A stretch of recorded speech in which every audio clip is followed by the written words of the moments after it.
guys, thanks for tuning into our intro lecture for mindfulness course for youth. I'm Violet and this is Nazar. Hi, everyone. And we are part of the Art of Life team that organizes and curates all of the mindfulness programs at the Art of Life Community Health Center.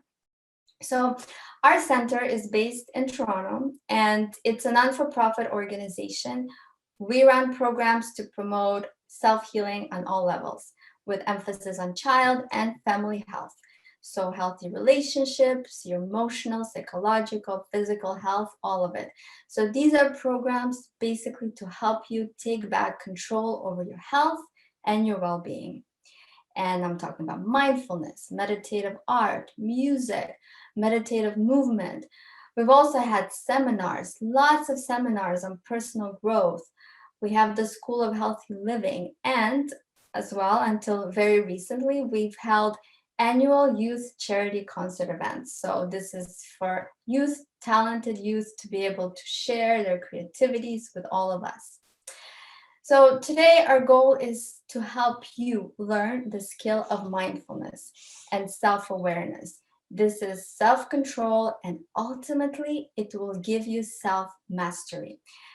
You know why, guys? Because it works. And this is something we all really, really need right now. So I've experienced the benefits firsthand, and I'm pretty sure Nazar did as well. And through the last several years, this mindfulness program for youth really took off. We've been there, we've watched how it's been helping teens, adults, parents, kids, and improving all of their relationships. So mindfulness is a tool to give you back your power, essentially, because when we start with self-awareness, it will help you find your path in life.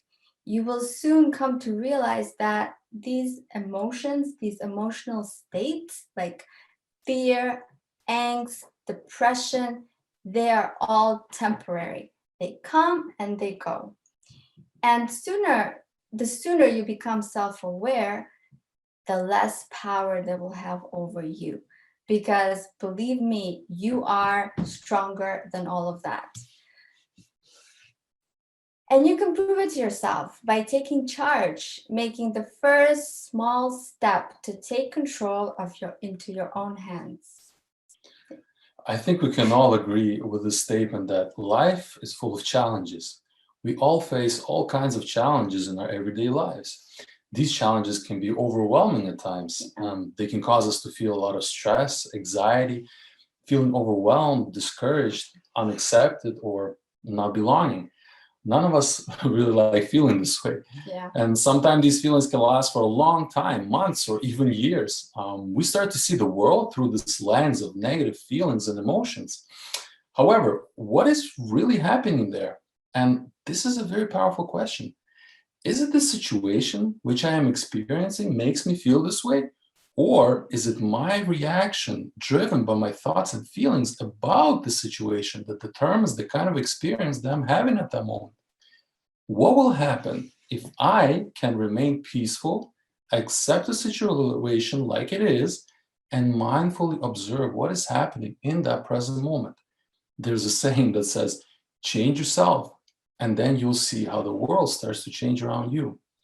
So what is the practice of mindfulness? Mindfulness is paying attention in the present moment without judgment. It's being aware of our thoughts and feelings, sensations, and surrounding environment. For the sake of simplicity, we can define it as noticing what is happening right now. It's being present, focused, and not distracted. It's a particular state of awareness. Athletes like to refer to this as being in the zone. Why do we want to pay attention to these things? Did you ever have the experience of your emotions making you feel like you're completely out of control? Or experience of saying or doing something you wish you could take back? Whenever we get into conflicts or arguments, we often hear a phrase, "I'm sorry, I got carried away," or "I lost control, my emotions just took over me." But by practicing mindfulness, we're learning how to respond instead of reacting. we're developing an ability to be in control of our responses. So we're no longer simply reacting to situations. Life is no longer just what happens to us. Mindfulness allows us for a pause during which thoughtful responses can replace impulsive reactions. Scientists have been studying mindfulness for over 30 years. A recent university study revealed students who have completed a mindfulness course show reduced rates of anxiety, decreased symptoms of depression, increased ability to cope with anger and stress, better communication, improved relationships quality, and also increased desire and willingness to attend school. Ultimately, we all want to be happy and enjoy life. Back when I was a college student, a friend of mine said to me something that I remember to this day. And his words to me were something like this: you have a choice, and you can choose whether you want to be happy or not. It's up to you, he said. You see, I always thought that my happiness depended on something that I have or I did not have. Only many years later, I realized that happiness is our natural state of being. As Bruce Lipton, a renowned scientist, stated, if you want to be happy, you need to practice being happy. Mindfulness is a practice of being happy.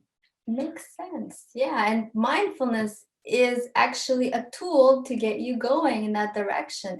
Soon enough, you will find out how powerful you really are over these emotions and your reactions, and really how valuable your life is, your experiences of life, and how much you can really, really do. Right now, you will have an opportunity to watch a recording of our mindfulness introduction class. And afterwards, we'll do a short 5-minute sample mindfulness meditation. We are welcoming you on this journey of discovery of who you really are, your unique self, and of course, rediscovering life. So please join us. We hope to see you in our next mindfulness class. Bye-bye. Bye. My name's Lou Carcassoli, and I never imagined, ever, when I was starting off in life, going to school, in my career, that I would be here doing, of all things, teaching other people the art of meditation. I began, in fact, in engineering. I'm a professional engineer, civil engineer. And that's relevant. Everything I'm telling you has some relevance, because engineers stereotypically are people perceived to be nuts and bolts kind of people, practical, down to earth. Don't confuse me with a lot of mystical, schmystical stuff. I want to know how it works. And I have that mind. I want to know how things work. So early on, when I saw images of people meditating, sitting there cross-legged on the floor with their eyes closed, that's a question that occurred to me. It's like, what are they doing? And why are they doing it? I mean, if you want to relax, there's a perfectly good couch or a bed. Why don't you lie down, go to sleep? So when I first encountered meditation, quite by accident,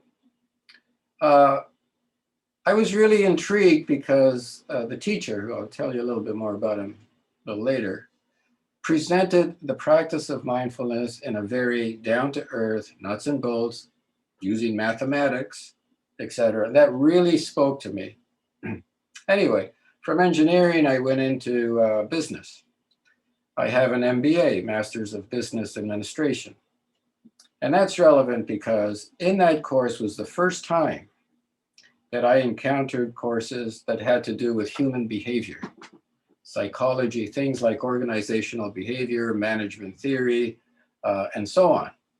And something really freaky happened one day. I'm reading a textbook, a business textbook, and the author describes a typical business problematic situation. Now, I had been in business. I've had my own small businesses. And I remember reading that saying, oh, wait, this sounds really familiar. I have been in that situation myself. I've had to deal with that problem. The author then went on to describe atypical or a personality type. The author then went on to describe what that character would have thought, said, and did in the situation that he described earlier. I freaked out. I freaked out because he described exactly what I thought, said, and did when I was in that situation, which really raised the question in my mind, wait a minute. I thought we had this thing called free will. Am I a robot that somebody who doesn't even know me could predict exactly what I thought, said, and did? Anyway, I became fascinated by how humans behave and how we might affect that behavior. And I happened to work for the Ontario government for my boss, who was the CEO, who strongly believed in continuous learning and people continually developing themselves. And I dove into that field. It's the field of organization development. And we had all kinds of training going on. We had external consultants. Everybody was learning their own psychological style and profile and ways of behaving to be more efficient and effective with others. And I jumped in there like a dirty shirt, as they say. And along the way, I was told, well, if you really want to get good at this, there's this program at the Ontario Institute of Studies in Education, OISE. And it's a very unique, very narrow program called Developing Human Resources. And I applied for a master's in education, and I was accepted into that program. And it was like coming home. Now we were learning ways how we could help people change and grow and develop and interact, etc. It was wonderful. Most people, I would say 95%, 99 maybe, who make the New Year's resolutions. If only I could follow the advice of Dr. Phil or whoever it is, Tony Robbins, and so on. If only I could do that, my life would be better. And yes, the answer is yes, it would be. But not too many people are able to sustain it. Now, in the meanwhile, I had encountered Shinzen Young, who started off life as Steve Young, young Jewish boy from Los Angeles, takes an interest in Eastern philosophies and practices, and goes to Japan, lives there for 3 years, becomes a Buddhist monk, comes back to North America to teach mindfulness. And when I encountered him and I heard what mindfulness was and what it could do, I thought, let me give it a try. What have I got to lose? And I saw how mindfulness made permanent changes in me. There's a book on the shelf behind me. I have lots of books about meditation, about mindfulness, but there's one book. The title is The Tibetan Book of Living and Dying. It's a heavy-duty book.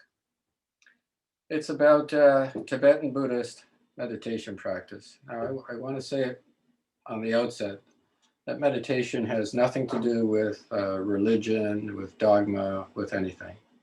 But in that book, there is a remarkable statement that the author makes. And the statement is, learning to meditate is the greatest gift that anyone could give themselves in this lifetime. And I believe that to be absolutely true. And what I hope to convey in our short session today is the truth of that statement. In 1995, I started getting feelings, a vocational calling, if you will, that I should share with others what I knew about mindfulness and to help them. Now, I'd been practicing mindfulness for 9 years at this point. I spoke with Shinzen to ask him if I was ready. I didn't want to do any harm to anyone. And I got his blessings. I trained with John Kabat-Zinn. That's a big name in meditation. He's the one who developed the 8-week mindfulness-based stress reduction program. So in 1999, I started teaching in 1996, by the way. In 1999, I did a week-long training program with John Kabat-Zinn, just so I could tell people like you that I trained with John Kabat-Zinn. And that's a credential that was important, particularly in the healthcare sector, because they knew that name. If I showed up and said I trained with Shinzen Yang, who's Shinzen Yang, and who are you? So I did it to get the piece of paper that said, I did it.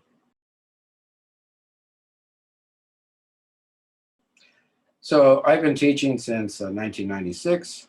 The results have always been excellent. However, in the beginning, because people who hired me, organizations, I ran programs at Toronto General Hospital for staff, for example. They want to know, are they getting their money's worth? And so they would hand out at the end of the course, the usual course evaluations. Did you enjoy the program? Do you feel you learned something? Was the facilitator knowledgeable, prepared, blah, blah, blah? Did you like the experience? And they were always excellent. On a scale of 1 to 5, with 5 being excellent, they always came in at around 4.5 to 5, somewhere in that range, which is great. I mean, I'm glad people enjoyed it, had a good time, found it interesting. But the question in my mind was, have I made a difference in your life? If I haven't made a difference, if you're still behaving in the same old patterns as before, then we just had a pleasant time together. It was entertaining and we got to know one another and we're friends maybe, etc. But so what? That's not what I'm here for. I want to make a difference in your life. So I started using a tool that I got from John's training program, John Kabat-Zinn. It's a stress assessment tool. And it gives you a more objective measure of the amount of stress or suffering in your life. And I can tell you that over the years, with the thousands of people that I've had the pleasure and the privilege of teaching, that the reduction in stress as measured by that tool, keeping in mind that I have no idea of whether people were diligent and committed and practiced or not. I know the spectrum is wide. There were some that practiced and made the commitment to practice 30 minutes a day. That's the deal, by the way, 30 minutes a day, average. And many others who would come in week after week and say, oh, well, I didn't do very much this week. Maybe I sat down and meditated once, or something else is going on in my life, never got around to it. So keep in mind that there's that range of how much people actually did. And yet the reduction in stress overall was about a 55% drop. One of the places that I've been teaching mindfulness over the years, I'm not doing it right now because of COVID, is in a hospital setting. There's a psychiatrist who has to sit in with the groups with every session. And I always ask, show me any other intervention, anything, whether it's medication, psychotherapy, show me anything that can deliver this kind of result. No one ever has. So that to me is feedback that says, hey, this really works. And it's not rocket science. I'll tell you what it is and what it isn't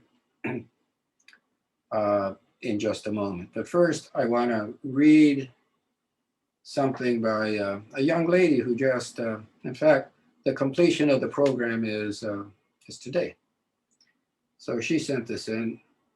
She sent me her stress assessment questionnaire for me to tabulate. And she says, thank you so much for facilitating the class and the valuable knowledge and teachings you give each time. I am shocked at how much of a big difference in my before and after scores are as I look at them. Shocked in a good way. To be honest, I was a bit skeptical about meditation at the very start of the course and even questioned if I wanted to continue. I'm glad I gave it a chance. I feel really great after putting it to practice, meditating each time. It has been a great positive factor in my life. It really does help people relax and improves a lot of problematic aspects one may face. It has also helped me deal and cope with my mental health. Meditation will be a practice I will continue to incorporate in my life once the program is over. And she wants to try and interest a couple of her relatives to take up meditation as a result of her experience. I'll tell you about one other person. This was a young lady. I got a phone call one day. She was a student at the University of Guelph. And she said, I know that you are offering this program. I know that at this agency, this was an agency for people struggling with eating disorders. She said, and I know I could take the program for free there, but I can't. I can't be in a group with other people. I just can't handle being with other people. And I need help. Are you willing? Can you do anything for me? And I said, well, if you're willing to come to my place Saturday mornings, I'm willing to spend some time with you. Now, we did 10 sessions with her. She would drive in from Guelph to Toronto Saturday mornings to spend roughly an hour and a half with me. And I presume because she did that, she was more committed. I assume that because of the difficulties in her life, which she sent me a letter later on, and there were suicidal tendencies, and she had dropped out of school, couldn't function. Sounded very similar to what I had been through. That maybe that's what motivated her to reach out. And her score on that questionnaire when she first came, oh, and by the way, I have to tell you, when I opened the door to greet her, she always wore a toque down to her eyes, had difficulty making eye contact. At best would glance up and then look down at the floor. Her chest was withdrawn, shoulders hunched, just this cloud of negative energy, no confidence, never smiled. That's fine. And we began. At the 8th session, I said, well, most of the research is based on 8 weeks. It's our 8th session. Would you mind completing the questionnaire? And we'll see if there's been a difference. And she did that. And as she's handing it back to me, she starts to apologize. I said, what are you apologizing for? Well, maybe I should have tried harder. I really don't think that I accomplished all that much, not what you were expecting, blah, blah, blah, blah. I didn't say anything because I knew. First of all, I could see it in her posture. I could see it in her face. I could see her that she made eye contact. I could see that she smiled a lot more. So I didn't say anything. I said, well, we'll see. So I quickly tabulated her questionnaire, and I had her original nearby, and I handed both back to her. Her score, by the way, on the first questionnaire was 256, pretty high. It's getting up there. The maximum possible score for somebody whose life is completely out of control is 360. Hers was up there. She looked at the results, her jaw dropped, and she said exactly, I quote, "Oh my God, I forgot how it used to be," it being how her life used to be. Her score on the second questionnaire was 25, a 90% drop. She stayed in touch over the years, went on to do amazing things, graduated from university and all of that. And so that's the power. Now I tell that story not to impress anybody with what I did. I didn't do anything. It's the practice of mindfulness that did it. And it was her efforts that did it. But the other reason I'm telling you this story is, you see, she did not notice it. People who experience that kind of a shift, like the other young lady here, whose email I read to you, they did not notice it. And anybody who takes this practice up, you're not going to notice it. Probably the people who will notice it before you do are the people that are close to you. The people that will look and say, wait a minute, something's going on. You've changed. You don't seem to get as upset as you used to. What's happening? And that's the reason for the questionnaire, by the way, is to give you in black and white some more objective measure that something has changed. And hopefully when you see that, you will be encouraged to continue to practice and to make this a part of your daily life. And after a while, that happens automatically, by the way, that your default, when you have nothing to do or you're in a stressful situation, your default behavior is to slide into sort of a more meditative behavior because it works. And you've developed a new habit of relating to conflict, relating to difficulties. Okay, so enough of that. So what is it? First of all, there are a lot of practices that fall under this big umbrella term called meditation. They're not the same. There are practices that really what people mean is quiet thinking, quiet reflection. I'm going to go in a corner, leave me alone. I'm going to meditate on this problem.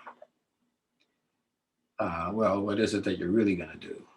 If you're going to sit there and just think quietly and, turn the problem over and over in your mind, that's not meditation. Then there are practices like relaxation techniques. You'll find them on YouTube. They're all over the place. Guided imagery, visualization. You take a vacation in your mind. Imagine yourself in a cool, leafy forest and there's a pet, those kinds of things. And they can be very powerful. They can be very powerful if used properly.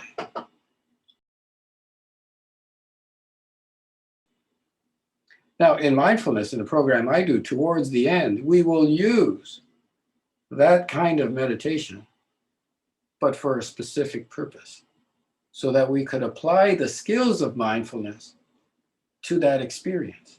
That's a whole different ballgame now. So that's category 2, guided imagery, visualization, relaxation techniques, which they probably don't even fit in category 2. Category 3 are the more serious practices now. In all religious traditions, you will find some kind of meditation practice. In transcendental meditation, it is a sound, a word, a phrase that you repeat over and over and over again.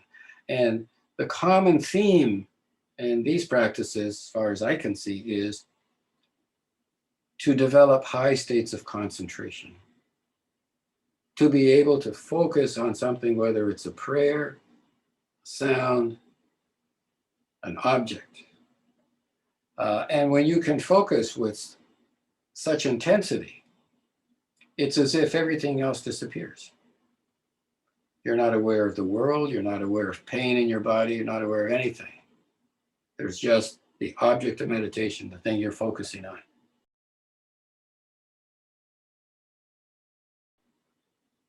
Now, let's move to category 4 meditation.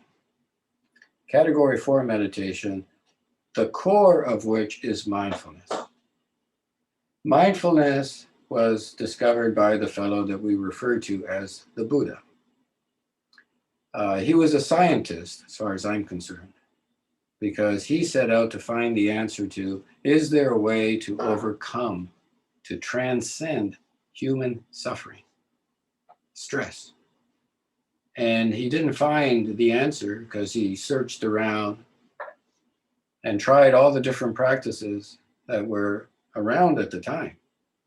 Fasting, exposure, deprivation, etc. And they didn't work. Maybe they provided short-term benefit, but not long-term.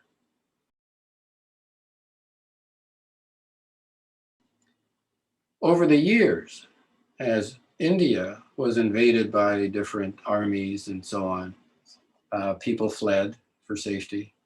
And so mindfulness migrated to China and Japan, blended with the samurai warrior culture, and was transformed into Zen, Buddhist meditation. The core is mindfulness. It migrated north up into Nepal, Tibet, blended with the Hindu culture. It was transformed into what we've referred to as, Tibetan Buddhist practice, and so on with other countries and cultures. The core, if you look, and those practices, Tibetan practice and Zen practice, practiced in Japan and China, they look totally different from one another, totally. But if you look closely at it as to what are they really doing, they're just different roads to the same end. You will arrive at, it's mindfulness. Now, what is mindfulness? It's very simple. You can summarize it in just a few words. One teacher, one author, he uses one word: relaxation. Just relax. Something bothers you? Relax. You're disappointed about something? Don't worry about it. Relax. Just relax. Relax. But the ability to relax, actually the skill, the capacity, is not easy. One thinks that relaxation should be a piece of cake, who doesn't want to relax? It is not easy. Most people walk around with all kinds of, chronic tensions and stresses in their body, and they don't even realize that they're there. So it's hard work to develop the ability to relax. Now, I would expand that a little bit more. I would say that there are two skills involved. The first is awareness, which is the concentration power, the focus, etc., in the category 3 meditations. The ability to put your attention on something and to keep it there. Because one of the first discoveries that people make when they take up practice like mindfulness is how little control they really have over their own mind. Very little control. And their mind is thinking about this and daydreaming about that. And most of the time, it's not even here. It's in the past or the future. You're kind of dreaming. You're in a dream state. And every once in a while, you kind of wake up and you are able to say to yourself when you wake up, oh, I've been thinking about this problem. But you see, while you were thinking about that problem, you had no idea that you were thinking about that problem. So awareness is about being more aware of what's happening in your life, including where your mind is at. And every one of those thoughts triggers some reaction in the body. If it's a scary thought, it will trigger fear. And fear doesn't feel pleasant in the body. And now you react to the fear. Because when there are unpleasant sensations going on, you harden up, you tighten up. You don't want to feel them. You're trying to push them away. And that is stress. Stress is what you do to yourself, you fighting yourself. Fear is there and it wants to move and you're afraid of it. So you say, wait a minute, I don't want you to move. And so you lock it in.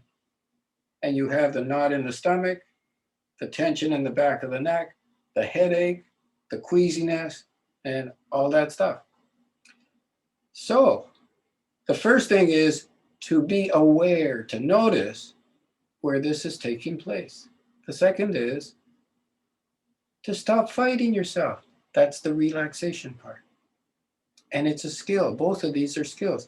And they have to go hand in hand. Because there's, my own teacher gave me the analogy of an onion. Think about an onion. An onion has many layers.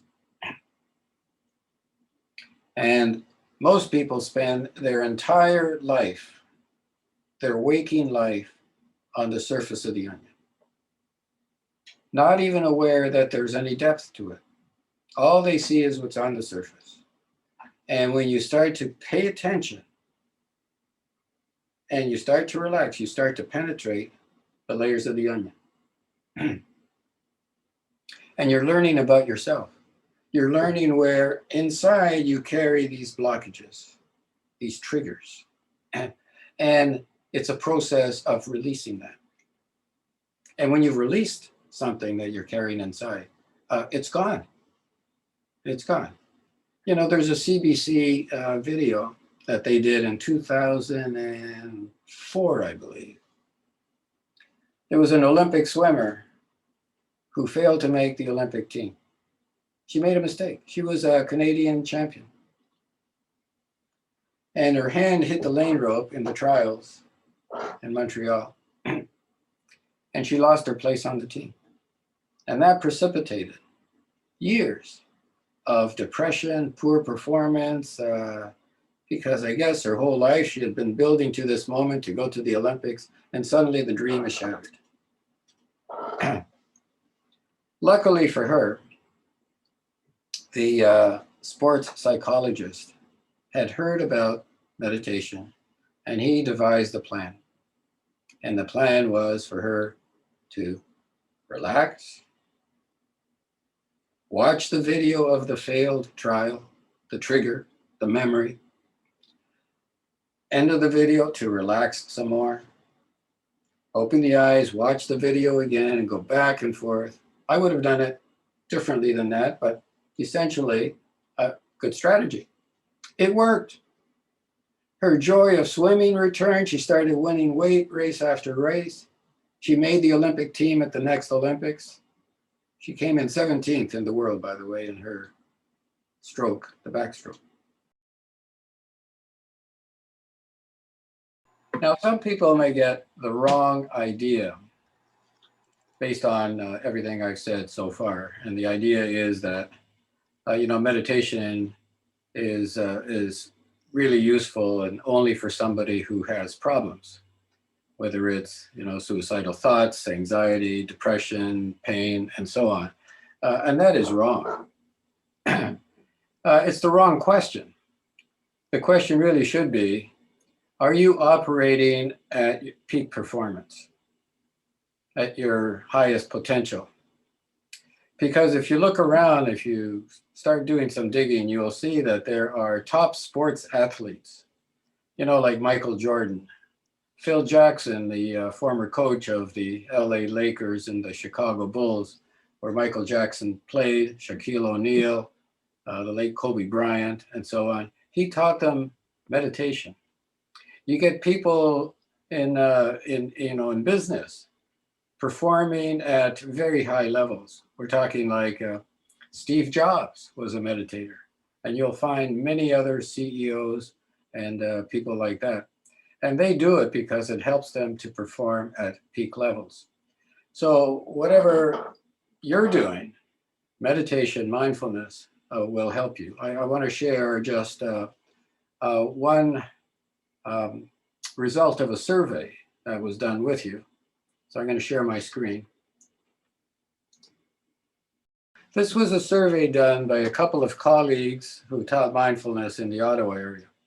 And they asked people who had taken their program up to 4 years in the past, to what extent is that program that you took, that 8-week program, still affecting your ability to perform in life today? Now, I aggregated the responses, moderate to high impact, which means the response is, well, pretty good to really good. I cope better with stress. 87% of them said pretty good to really good. I concentrate better. Fewer stress-related physical symptoms. Fewer stress-related emotional problems. Adapt better to change. Relationships have improved. Decision-making skills have improved. Communication, problem solving. All of these things have improved for the vast majority of those people who responded, from pretty good to really good. And so I wanted to make sure that I conveyed that to you, that it's not just for the people who are struggling, in danger of drowning. This will help you perform at peak levels.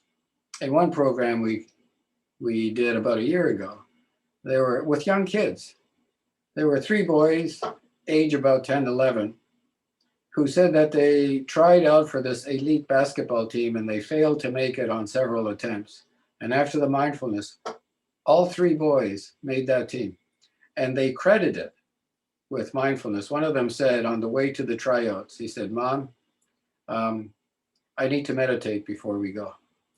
And he came back and said, as a result of that, the ability to be focused and relaxed is what, every Olympic athlete, high performing sports figures, etc., needs, as well as the people functioning at the highest levels of academics or business or society in general. So that's it. Win, win, win, all around solution. So that's what it can do. It's to expunge some of these things, toxins that we carry inside.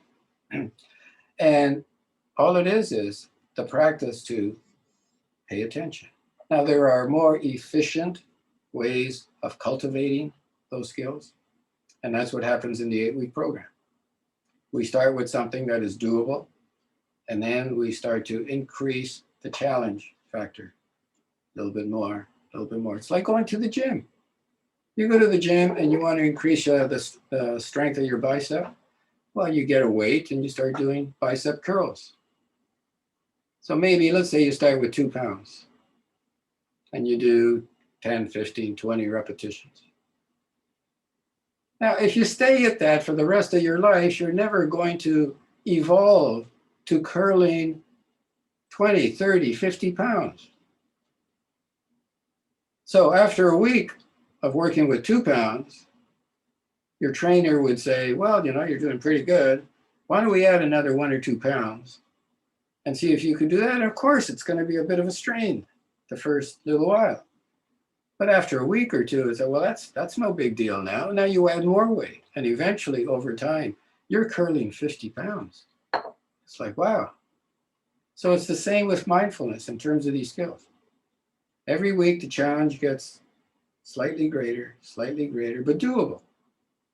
And after 3 or 4 weeks of that, then we start applying the skills as well as hopefully continuing to cultivate them. So we start doing something called body scan meditation.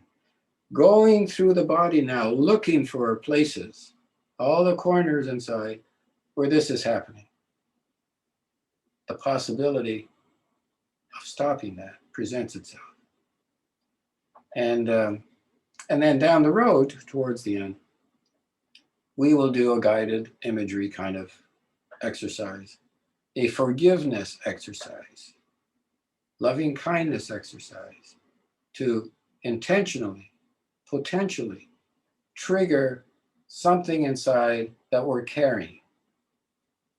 Forgiveness, for example. Think of something that still bothers you.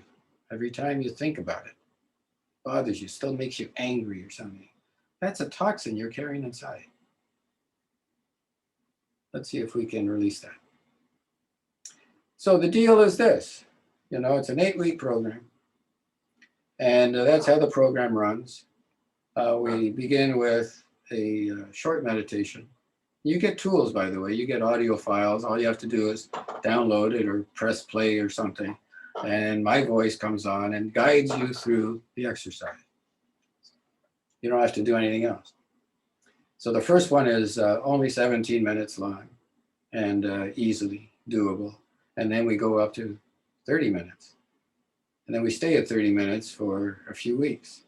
And then towards the end, past the middle part of the program, we crank it up to 40 minutes. And we stay at 40 minutes. And it's perfectly doable. Challenging, of course. That's my job, is to challenge you. If you want to lie down on the couch and take it easy and go to sleep and have a nice vacation, go ahead. But nothing's going to change in your life. You need to be challenged, and you need to challenge yourself. And without torturing yourself. I always stress that. Challenge yourself. If it starts turning into a torture, don't torture yourself, because you don't want to associate meditation with torture. It's for sure you're going to drop the practice and never come back to it again. So we'll finish off with a brief 5-minute guided meditation, just to give you a bit of a sample. In a way, it's unfair, because it's like somebody interested in physical fitness. And so you say to them, Well, how about we do 5 push-ups and as a demonstration of what physical fitness is about? Of course, it's much, much, much more than that. So that's the comparison. Okay, now, first thing is posture. Posture is important because you want to sit in a way which is going to be comfortable to promote relaxation and at the same time promote alertness. You see, to be fully alert, wide awake, and completely relaxed at the same time is a very unusual state for most people.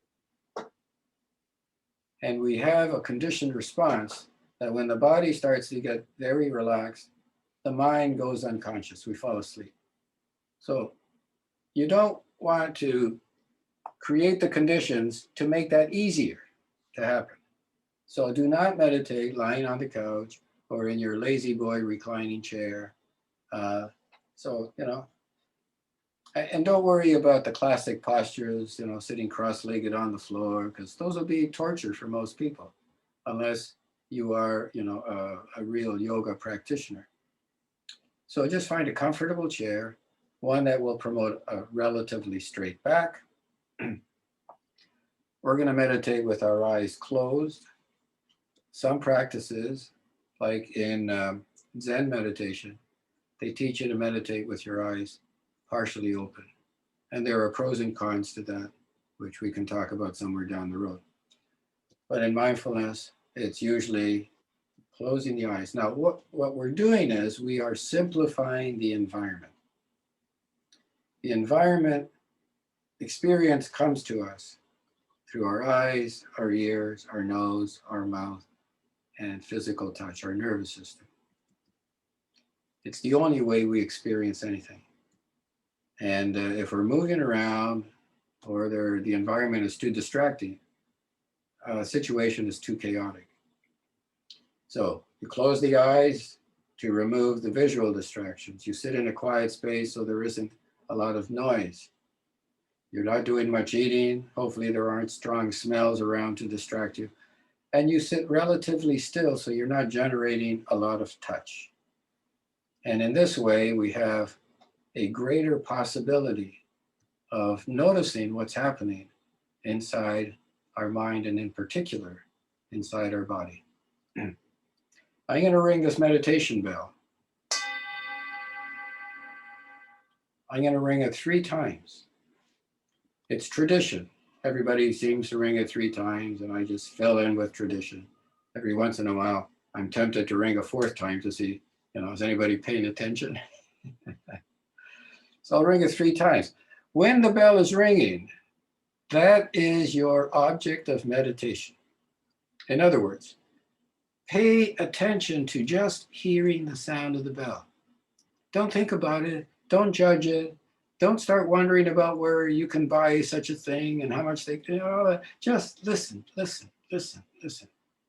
Try and stay with the sound as long as you can, and you are practicing that skill of concentration power. All right, now, close the eyes and listen to the sound of the bell.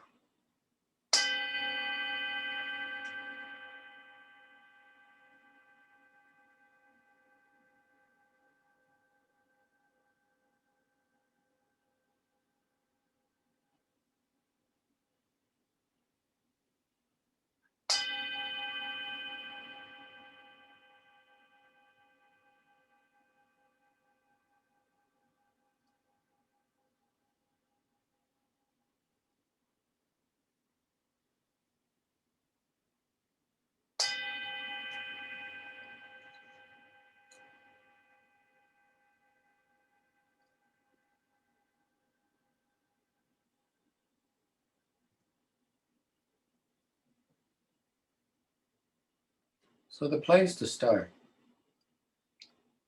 is to now, with your eyes closed, double check your posture. Because oftentimes we'll sit down and maybe some part of our clothing is a little bit too tight, a little too constrictive. Maybe we have a pressure point We're not equally balanced. So check your posture, make any adjustments that you need to get more comfortable. And then once you found this posture, try and maintain it relatively still without torturing yourself. And allow your body to settle, to sink into this posture.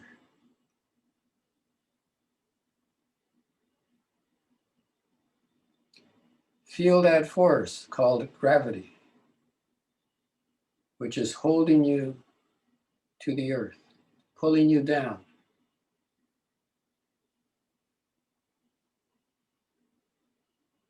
And give into it.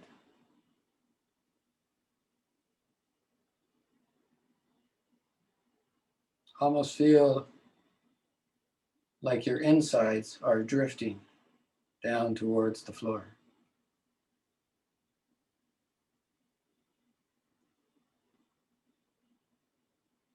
You're going to let your shoulders settle. You're going to let your face become expressionless, allowing the jaw to fall, to find its own natural resting place. And you could feel your cheeks flowing down your face. Everything settling. And you see you are practicing the skill or the art of letting go, of relaxation.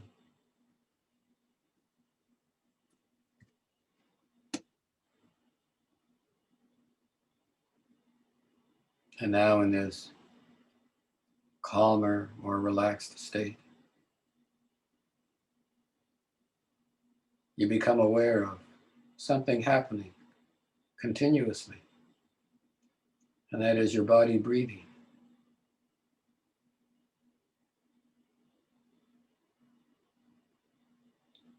The body, the torso, feels like a big balloon, and it inflates a little bit with each in-breath. The chest rises, the stomach rises, and it deflates with each out-breath.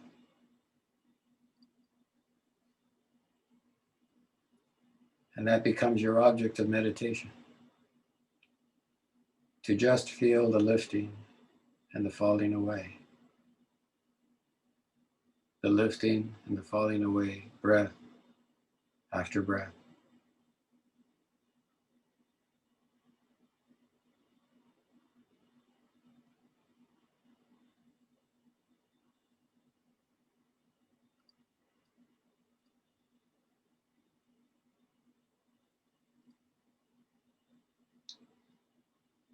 One last thing I'd like to point out concerning the breath.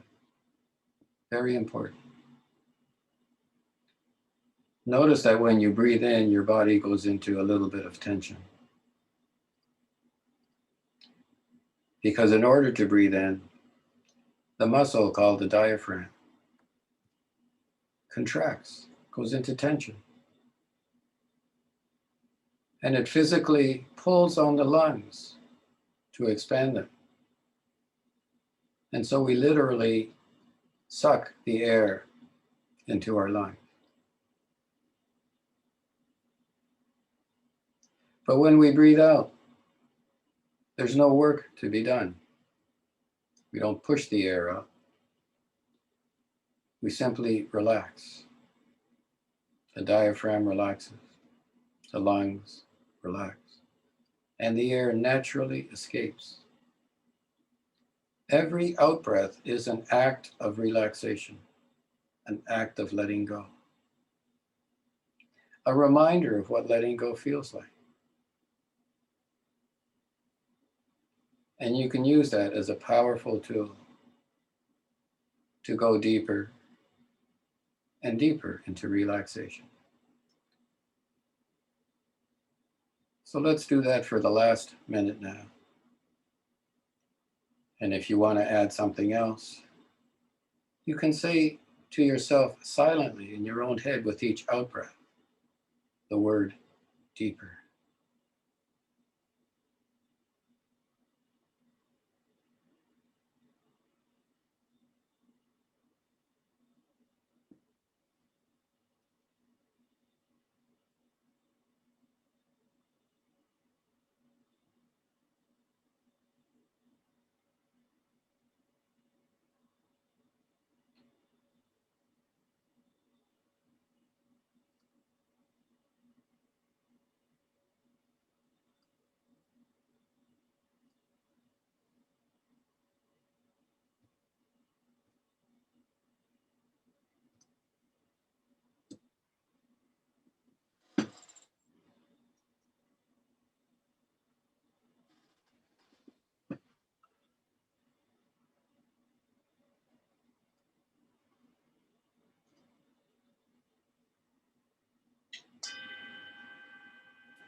That's the bell to end our meditation. So I hope you found this interesting, educational, inspirational, motivational, and hopefully we'll see you and get to know one another in the not too distant future. Ciao.